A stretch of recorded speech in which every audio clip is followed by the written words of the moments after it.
कराऊँची महलिया त जग मग करेला हो के कराऊँची लीला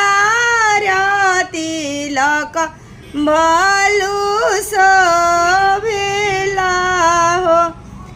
दशरथ की ऊँची महलिया त जग मग करेला हो राम जी के ऊँची लीला र तिलक भलु शोभेला हो आंगना में बैठेले जनक राजा आंगना नीरे खेले हो